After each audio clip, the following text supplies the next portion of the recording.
ಅಂದಬೇಡಿ. Cigarette 2 cigarette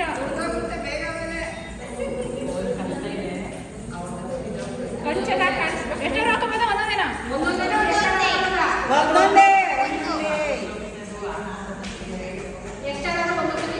ಆಗ್ತಾ ಆಗ್ತಾ ಹೋಗಿ ದ್ರಾಕ್ಷಿ